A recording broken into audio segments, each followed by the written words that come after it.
There's a great and peaceful river in a land that's fair to see, where the Douglas fir tree whispers to the snow-capped mountain breeze, where the cliffs are solid granite and the valley is always green. This is just as close to heaven as my traveling feet have been. Roll, Columbia, won't you roll, roll, roll?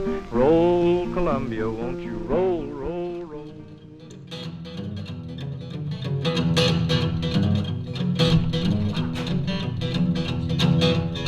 Well, I'm a rambling man and I ramble all the time. Well, I'm a rambling man and I ramble all the time. A rambling man and I ramble all the time.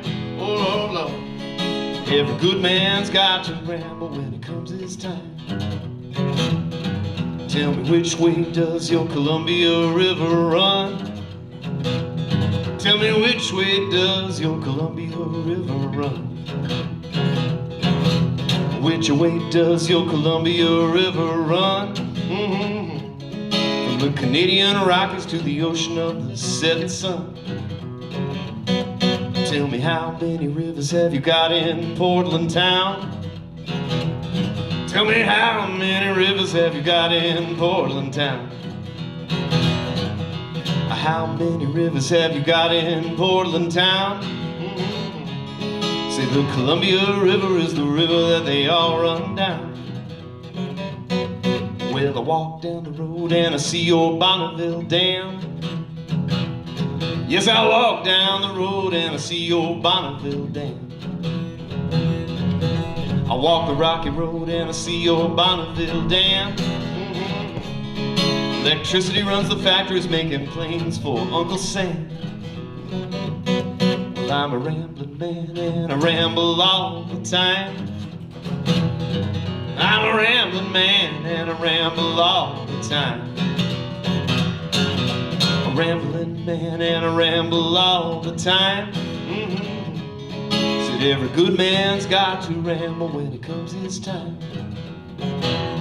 Said every good man's got to ramble when it comes his time. Even a good man's got to ramble when it comes his time.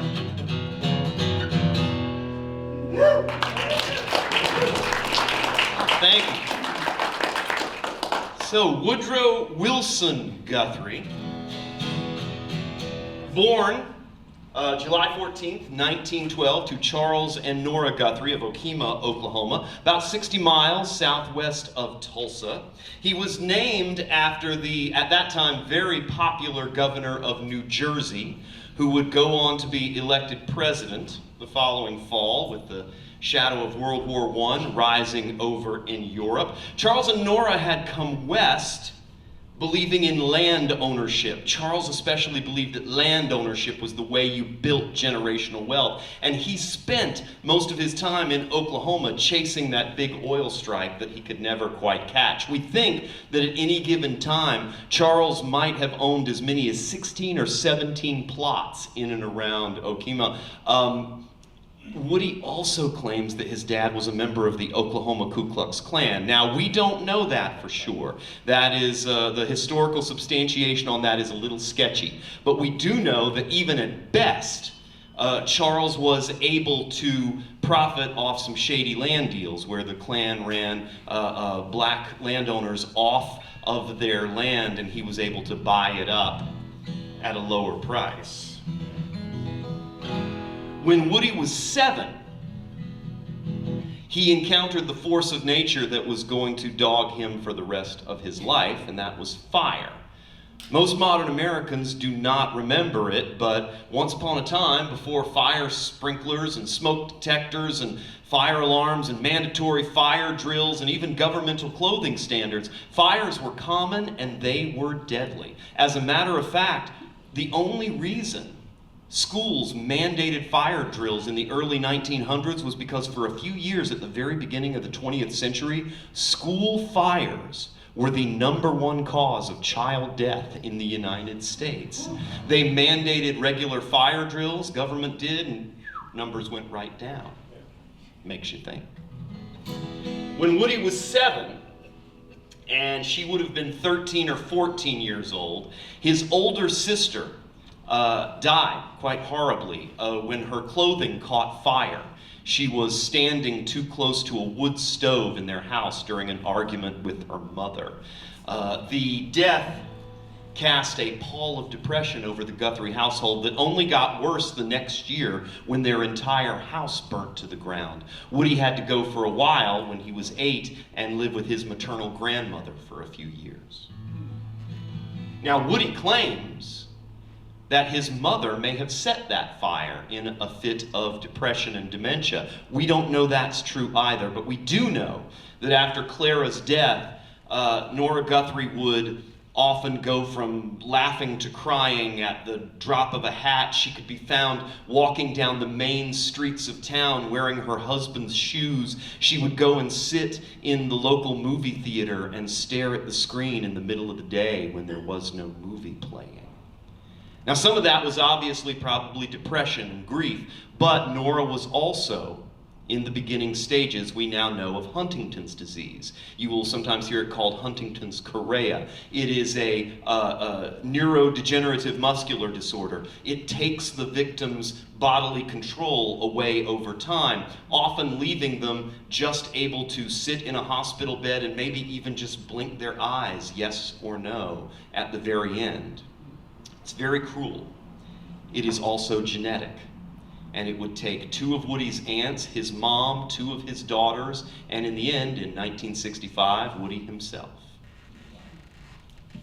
When he was 14, with his mother institutionalized and his father basically destitute, never being able to find any of that sweet, sweet oil, Woody had no prospects, really, in town, so he hit the road. And he spent the first few years of the Depression learning useful skills. You know, useful skills like how to hop boxcars, how to dodge rail yard security officers, and of course how to strum chords on a beat-up guitar. He was beginning to travel far and wide and write songs about the folks he was already calling his people. When he was 19, he decided to try and settle down, and he married young Mary Jennings, a girl from Texas. She became his first wife, eventually the mother of his first 3 children. And he tried. Woody tried. He tried to be a good, stable provider for his family, but every time he would come back from any of his travels, every time he would come back from playing his music all over the region, he would feel like life was just passing him by, like it was all happening out there, and the town they were living in, little Pampa, Texas, just seemed drier and emptier. And so sometimes with other folk singers, sometimes just by himself, sometimes with his whole family in tow, he would throw everybody in the car and they would travel.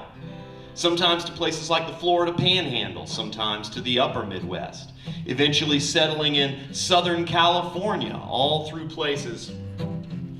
And his fame was starting to grow. Also starting to grow was Mary's frustration with her young husband's inability to pick one place and stay there. One final move up north would be the straw that broke the camel's back. 1941, and FDR's REI, Rural Electrification Initiative, is trying to bring electricity to all the hinterlands in America, and it was personified in this area by an organization some of you might be familiar with, I don't know, the Bonneville Power Administration, or the BPA. And the mighty Grand Coulee Dam was rising up out of the Columbia River as a result. Now, then, just like now, not everybody was equally excited about damming up the mighty waterway, and so the BPA decided they were going to make a documentary film. They were going to have a short documentary film made that could play in local movie theaters before the main feature, and it would get everybody excited about the dam. So they hire a guy named Steve Kahn. He was a movie producer out of New York, and he had made a few documentary short subjects like this. Well, Kahn was smart, and he knew if he was going to make a documentary that was going to appeal to regular working class people in this part of the country, he couldn't make one like those they were always made. You remember how they were always made, right? We watched enough of them in elementary school. Do you remember how fun it was when the teacher would pull out like the projector and you knew, movie day? We all watched them, remember? And they were all the same. They were that black and white or sepia toned footage that always skipped a frame here and there, so people were moving a little too fast and shaking hands and smiling out at the camera around the construction project. And there was always that quick little sort of faux classical music soundtrack, you know, yum bum bum bum ba dum dum dum dum dum.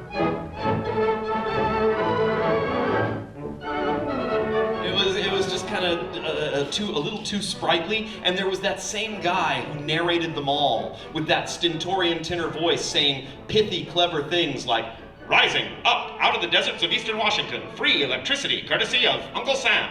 The roar and clatter of thousands of horsepower foretells the completion of the mammoth Bonneville Dam and Power Project, another link in the chain of giants created under the Public Works program. Well, he knew he couldn't do that. He knew if he was going to make a documentary that was supposed to appeal to regular folks, he needed music that would appeal to regular folks. He needed folk music. The problem was, Steve Kahn didn't know any folk singers, but he knew someone who did. Alan Lomax is a name that comes into a lot of folk music stories around this time in American history. And for good reason. He was the librarian at that time in charge of the folk music section in the Library of Congress. What he did not know about folk music was not to be known. So Steve Kahn calls him up, describes the project, and Lomax says, "I got your guy." And he puts him in touch with Woody Guthrie.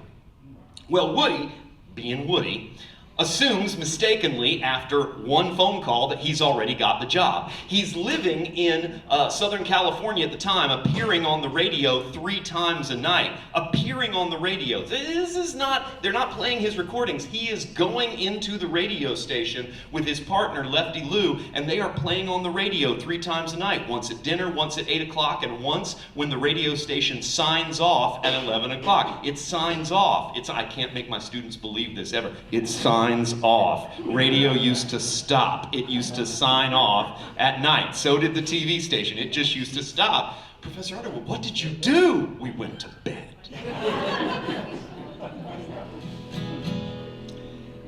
So Woody's down in Southern California.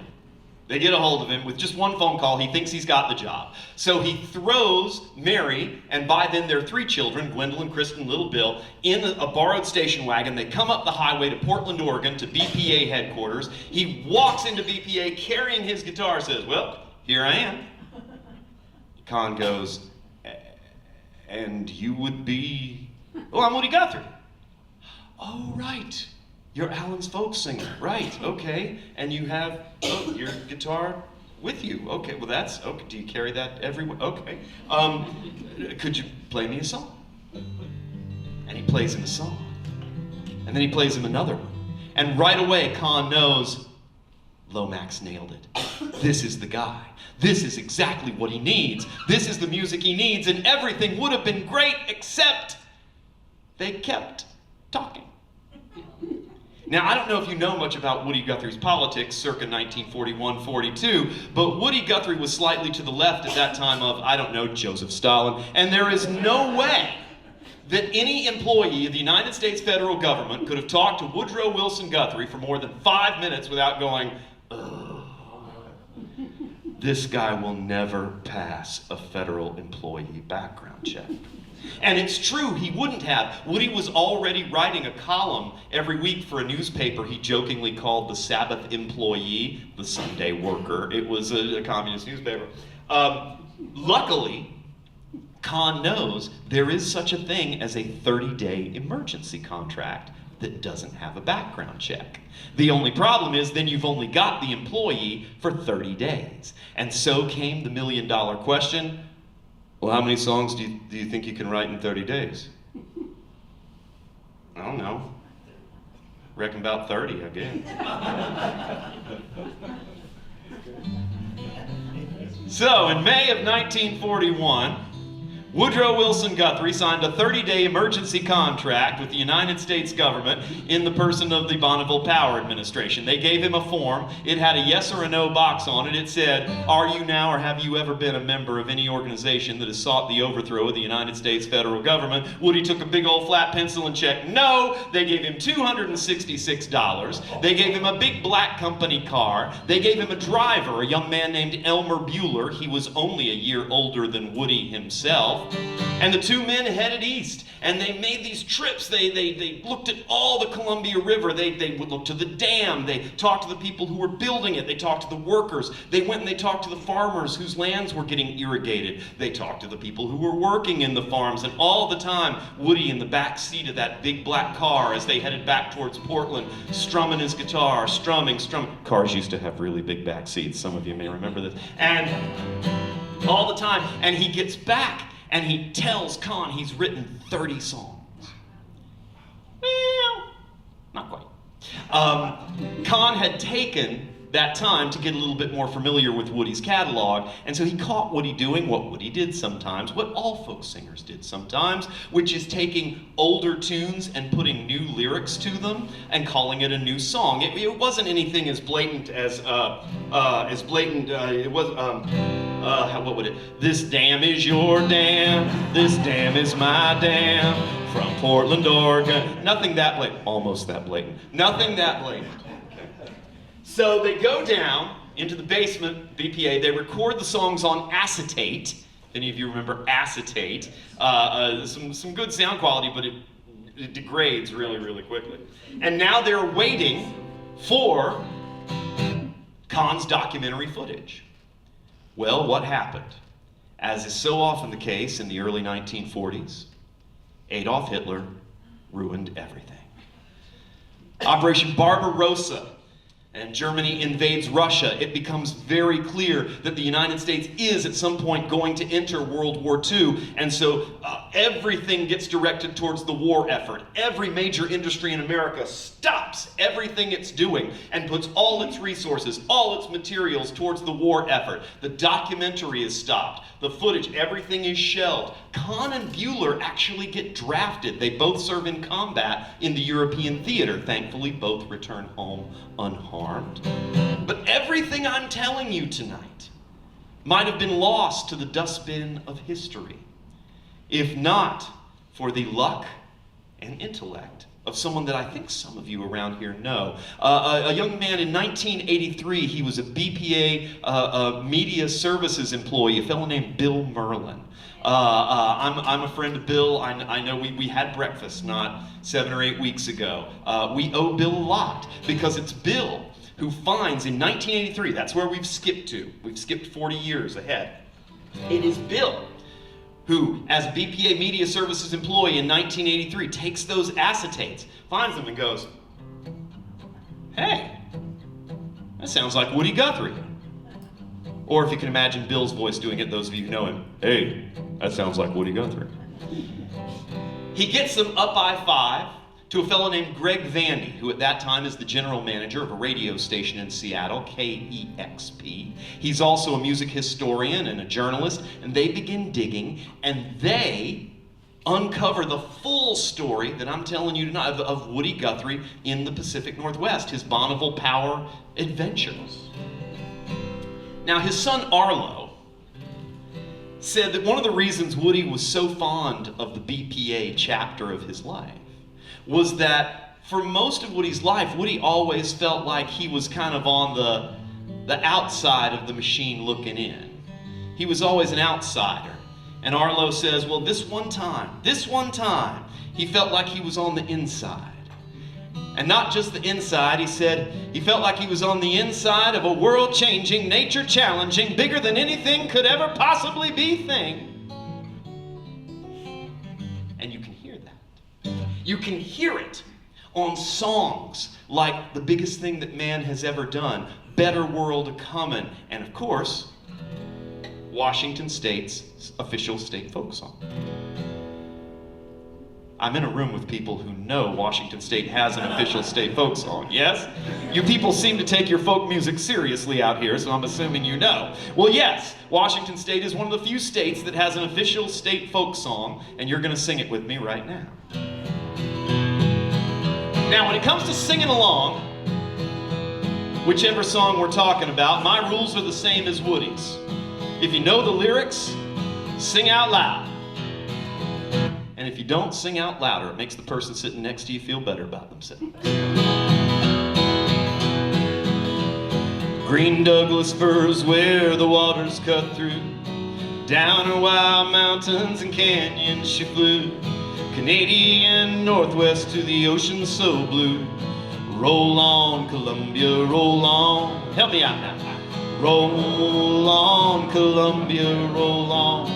Roll on, Columbia, roll on. Your power is turning our darkness to dawn. Roll on, Columbia, roll on. Other greater rivers add power to you. Yakima, Snake, and the Cliquot Tattoo. Sandy, Willamette, and the Hood River too. Won't you roll on, Columbia, roll on. Let's do it again. Roll on, Columbia, roll on. Roll on, Columbia, roll on. Your power is turning our darkness to dawn. Roll on, Columbia, roll on. At Bonneville now there are ships in the lights.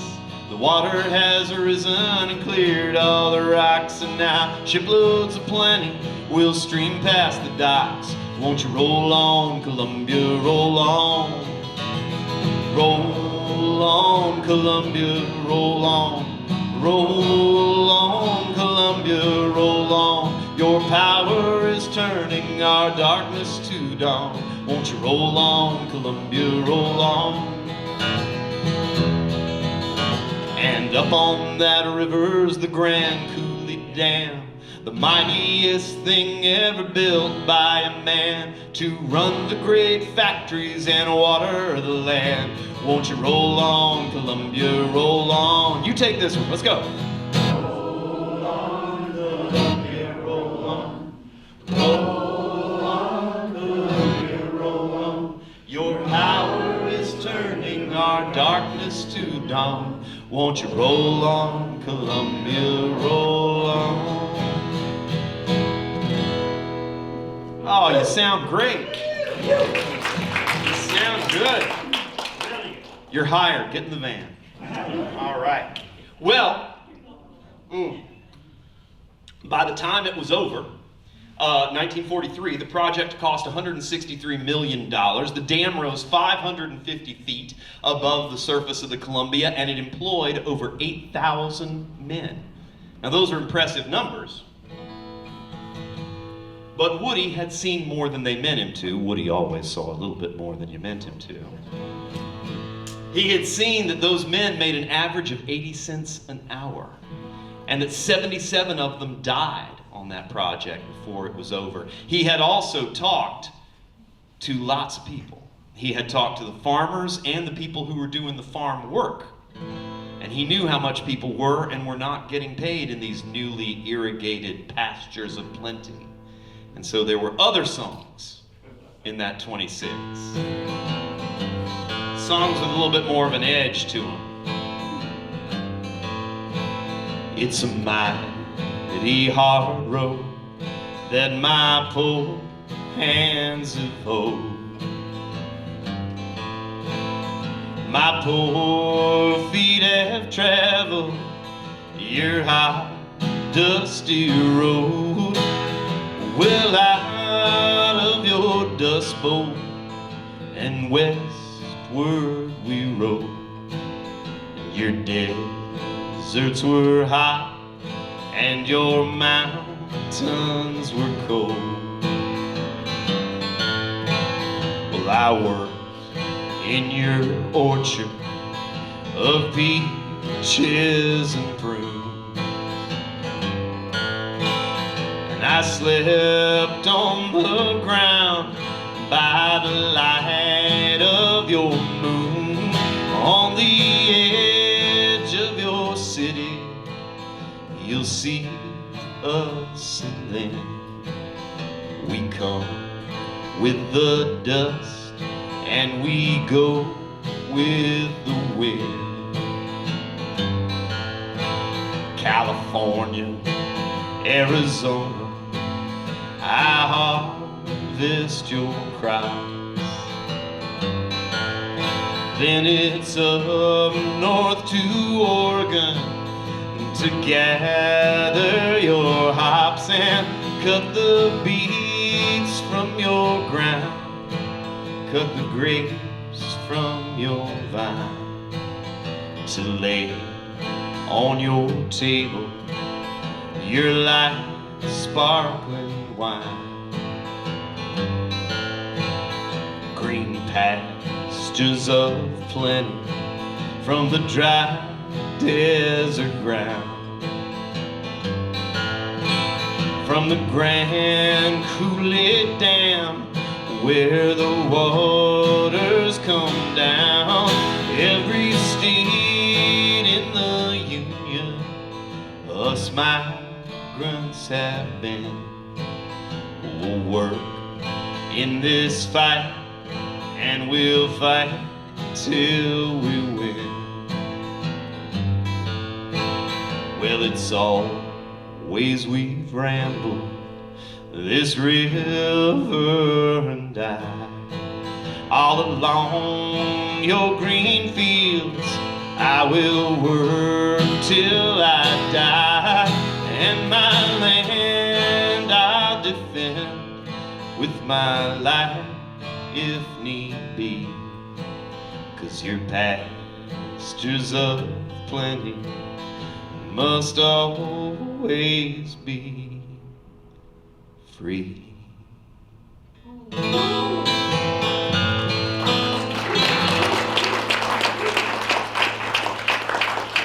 Well, both songs have gone on to become classics, but I think it's safe to say the BPA far preferred the first one to the second one.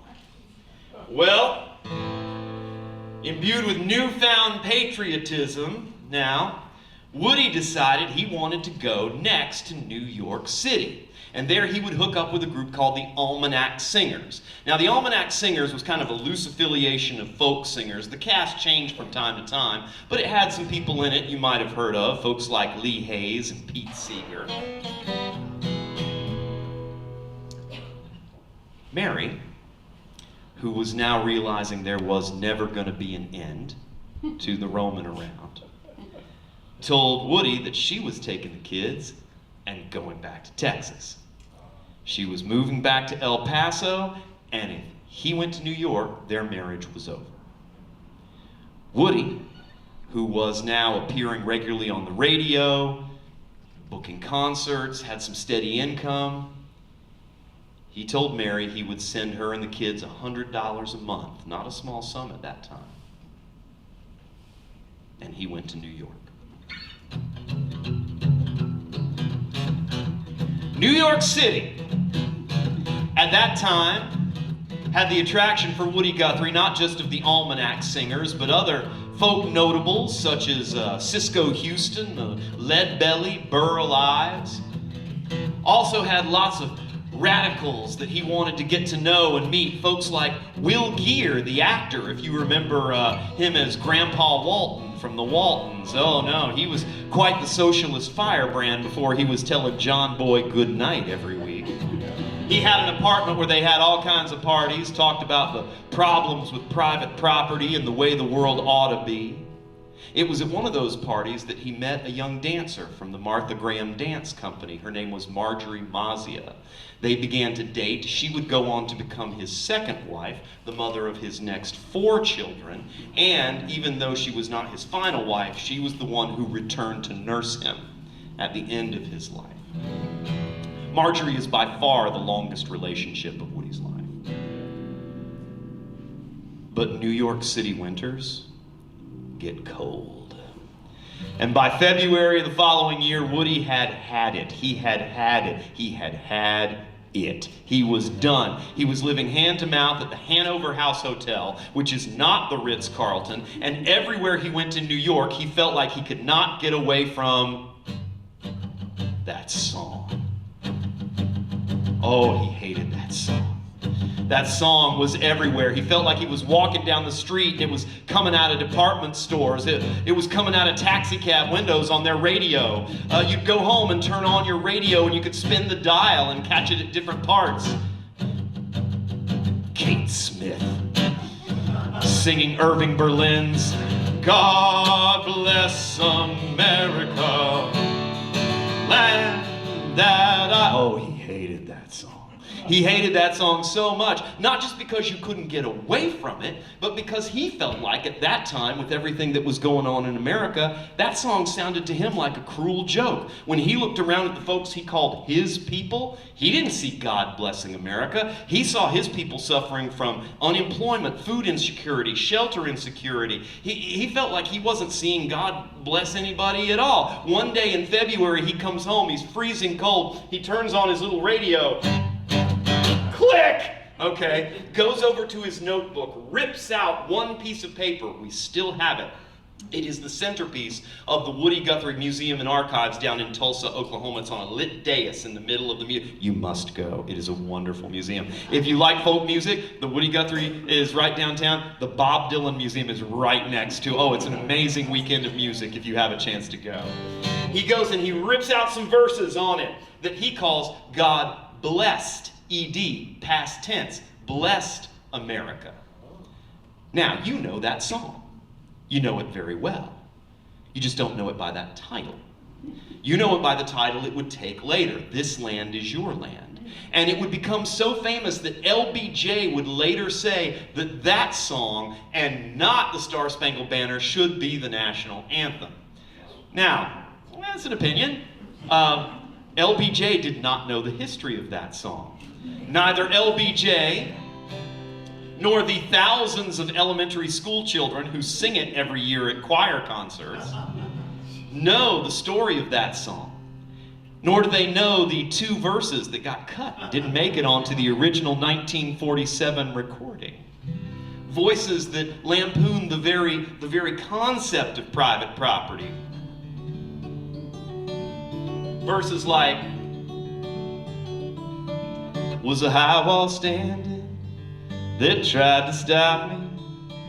A sign was painted, said private property, but on the backside it didn't say nothing.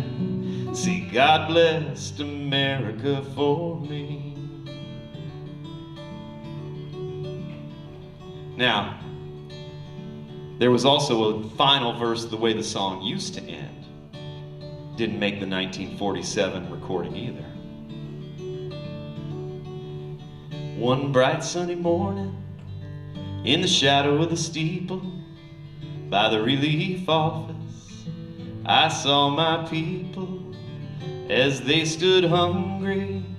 I stood there wondering if God blessed America for me. Now, when the producer heard that song, 1947, when they were laying it out, he reached over and he hit the stop button and he hit the talk back button. Woody, yeah? We can't do those two verses. They'll never play this song on the radio. Why not? Why? It makes it sound like America's too in love with capitalism, doesn't take care of its poor people. Okay, hold on. Let's just take a smoke break. Maybe. How about those first two? This land is your land. This land. That might be a good time. Now, let's be clear.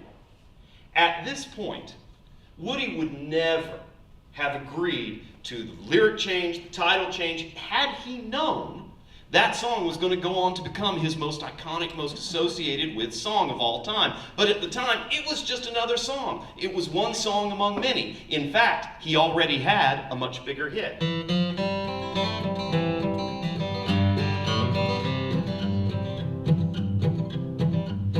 The first combat ship sunk in World War II was a destroyer class called the Reuben James.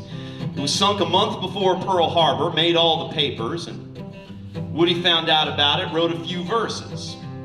It became one of the first big anthems of World War II. Have you heard of a ship called the Good Reuben Jane? And by hard-working men, both of honor and fame. She flew the stars and stripes in the land of the free, and tonight she's in her grave on the bottom of the sea. Tell me, what were their names? Tell me, what were their names? Did you have a friend on the Good Reuben James? What were their names? Tell me, what were their names? Did you have a friend on the Good Reuben James? Now, it is at this point in the show, every time I do it, I can tell who the guitar players are in the audience. Because when I play that riff,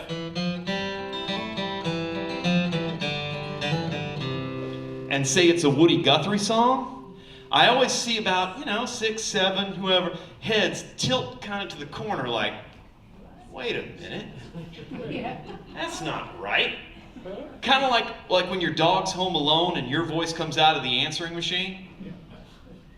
A minute, that's not how that works. No. If you are a fan of bluegrass, folk, Appalachian, old-timey string music, or as we call it where I come from, back in the mountains of Asheville, North Carolina, music, then you know that song, that lick is very famous. It's from a song called Wildwood Flower by the Carter family, Mama Maybelle and Papa A.P. And it is the first lick that a lot of kids pick up when they want to learn a little bit of bluegrass guitar. Maybe a skinny young teenager from North Carolina, you pick up your guitar and you learn to go, have you heard of a ship called the Good Reuben James? Except you go, oh, he taught me to love him and called me his flower. Same riff, right? That was blooming to cheer him through life's dreary hour. Oh, I long so to see him and regret the dark hour. He's the one that neglected this pale wildwood flower. Same song. Now, I can see some of you turning on Woodrow. Hang on. Let me take you back even farther, to 1850, to a song we think originates somewhere near the North Carolina-Tennessee border. A song so popular that young men were singing and whistling it 10 years later when they went off to sign up for the Civil War, called I'll Twine with My Mingles. Oh, I'll twine with my mingles and raven black hair, with the roses so red and the lilies so fair, and the myrtle so bright with the emerald dew, pale and the leader and eyes look like blue. Same song. Now, I point this out, I take us on this little musicological journey, not to try to get Woodrow off the hook, or certainly not to accuse Mama Maybelle and Papa A.P. of anything, perish the thought, but because that's how folk music worked.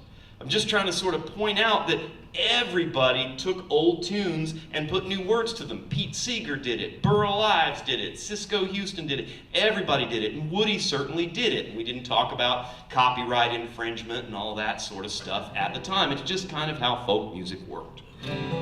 Well, by the time we get to 1943, things are pretty good for Woodrow Wilson Guthrie. He and Marjorie have gotten married. They've moved out of town. They've moved to Coney Island, the little house on Mermaid Avenue they would be in for their entire marriage. February of that year, they have their first child, Kathy Ann, the little girl that Woody would always call Stack of Bones, one word, Stack of Bones, as her nickname because she was so skinny. He had put out his first memoirs, Bound for Glory, with Dutton Publishing, and they were selling very well. He had hooked up with the Almanac Singers. They had changed their lyrics too to be a little bit more pro-war, and they were playing everywhere. Oh, it looked like the Guthrie family was headed for a time, even with the war going on, of peace, prosperity, and stability. And then came the knock at the door. And who was on the other side of that knock? And all the amazing adventures in World War II it led Woody to as a result of just that knock are what we'll talk about next time I come back, if you're nice enough to have me.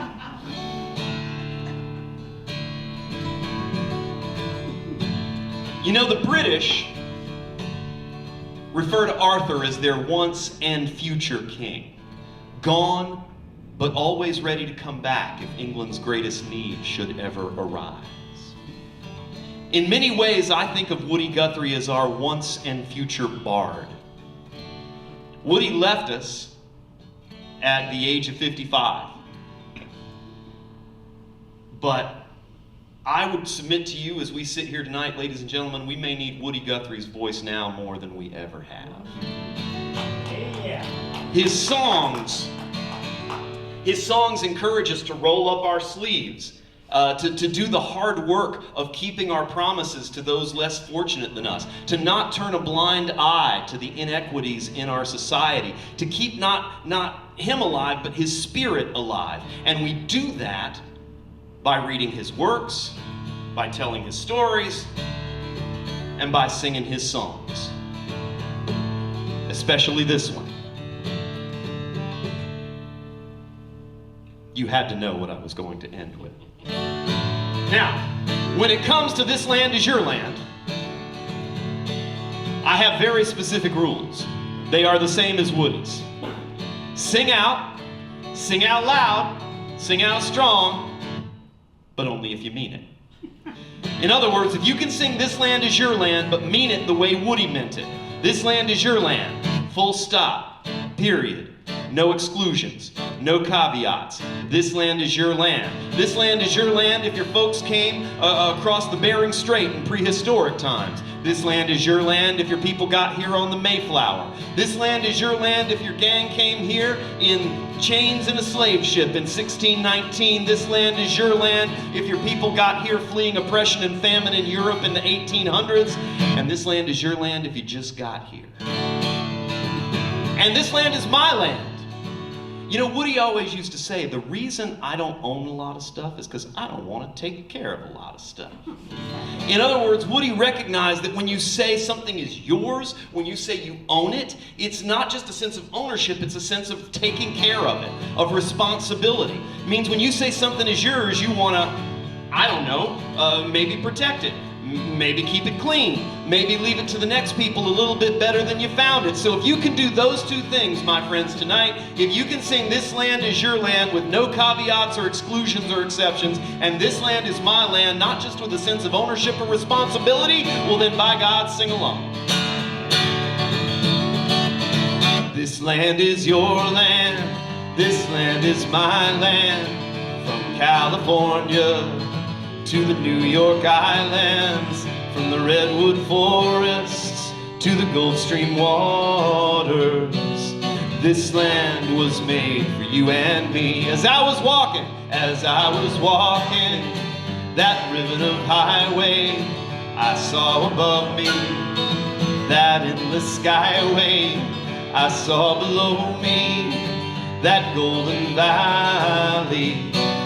This land was made for you and me. Roamed and rambled, I've roamed and rambled, and I followed my footsteps through the sparkling sands of her diamond deserts.